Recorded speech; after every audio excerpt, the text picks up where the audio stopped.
This incident happened many years ago in my village, a small quiet place where everybody knew everybody, and secrets traveled faster than the river. There was a woman called Mami Foma. She married Papa Ifeanyi when she was just 19 years old. Their wedding was the kind that shook the whole village. Drummers beat their drums till midnight, palm wine flowed like water, and old women danced until their wrappers loosened. Everyone said they would have beautiful children and make a wonderful family. But after 1 year, 2 years, 3 years, no child came. People said it was normal. But when 5 years passed, the whispers began. Whenever she goes to the stream, some women would say she is a barren tree, while men who sat at the palm wine joints make statements like a woman without a child is like a pot without water. Some children even started singing mocking songs when Mama Ifoma walked by. Her husband tried by standing by her, and he fought for her, encouraging her that God's time is the best. But the village pressure was too much. Even his own mother started coming from the next village to pressure him. My son, marry another woman. Your blood must not die with you. Mama Ifoma, hearing all this, started dying silently. She stopped attending weddings. She stopped joining women at the stream. She even stopped laughing. One evening, after she was publicly mocked at the market square by a drunk woman, Mama Ifoma made a decision. She would do what no other woman dared in the history of the whole village. She would go to the river of Nemo, the river of the mother goddess. They said Nemo could bless any barren woman with a child, but the price was dangerous. The child will never belong to you. After birth, you must return him to the water or face the rot. But pain makes people desperate, and desperation blinds judgment. One moonless night, I saw her walking towards the river path, barefoot, holding a small calabash filled with cowries, palm oil, white chalk, and kola nuts. I was hiding by the tree, afraid but curious. When she reached the river, she knelt down, weeping and begging, Nemo, great mother of the waters, bless me. Take my shame away.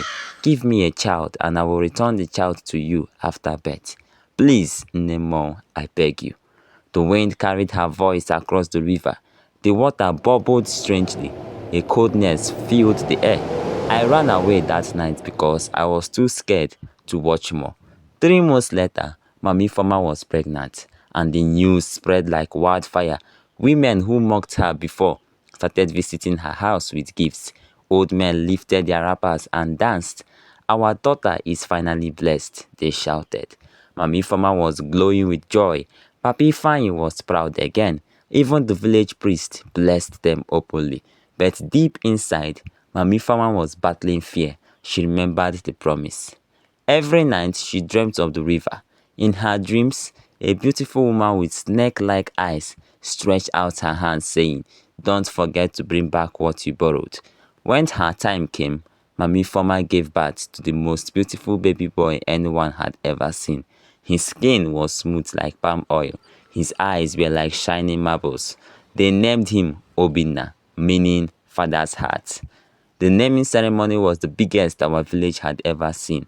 Goats were slaughtered, yams were roasted, men drank until they couldn't find their own hearts. But happiness in Mami Farmer's heart was short because the dreams became stronger. The river goddess became angrier and kept demanding for what belongs to her. Sometimes, Obinna would cry all night, refusing to be comforted. Other times, he would stare at the door as if seeing something nobody else could see. Strange things started happening. One day, while bathing him, Mami Foma saw tiny water lilies sprouting from his feet. Another day, she heard her name being called by the river, even though she was in her kitchen. She knew time was running and tried everything to secure her son. She went to pastors in far villages. She fasted for 7 days, nearly collapsing. She even tried to run away to the next village. But wherever she went, she kept seeing wet footprints behind her. One evening, after feeding Obinna and singing him to sleep, she wrapped him carefully in a white cloth, placed him gently in a basket she had made with her own hands, kissed him 1,000 times, and carried him towards the river. Coincidentally, I was just returning from the farm when I saw her, and I knew immediately something was wrong. I dropped my basket and followed quietly. When she reached the river bank, she knelt down again, her voice shaking with sorrow. Nemo, great mother, I have come. I kept my word, please, forgive me, forgive me. She placed the basket gently on the water. The baby woke up and started crying, a soft cry, so tender it broke my heart. The river caught the basket and pulled it slowly away. Mommy Former screamed and tried to run after it, but invisible hands seemed to hold her back. I ran towards her shouting, Mommy Former, what are you doing? But she was already on the ground weeping like someone whose soul had been ripped out. Villagers heard my shout and came rushing. Confusion, screaming, wailing. The village chief stood there, shaking his head, unable to speak. Old women tore their wrappers and cried.